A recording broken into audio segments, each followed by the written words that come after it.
Arkadaşlar ne bu şey? Fırın eldiveni. Fırın eldiven tutkuç. Tutkuç da demek oluyor buna. Mutfakta. Bu şey örme, el yapımı. El yapımı. Ben bu şeylerde yapıyorum. Eldiven bu. Tutkuç.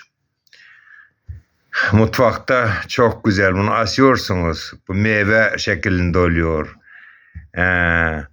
Ona göre bunu da yapıyorum ben. Tez yapmak oluyor bunu. 2 saatte. 2-3 saatte. 2-3 saat iş var bunun. Yapılıyor. Buradan asması var. Ne güzeldi bakın. Ne güzel şey. Ne? Yani böyle. Mutfak eldiveni. Örme.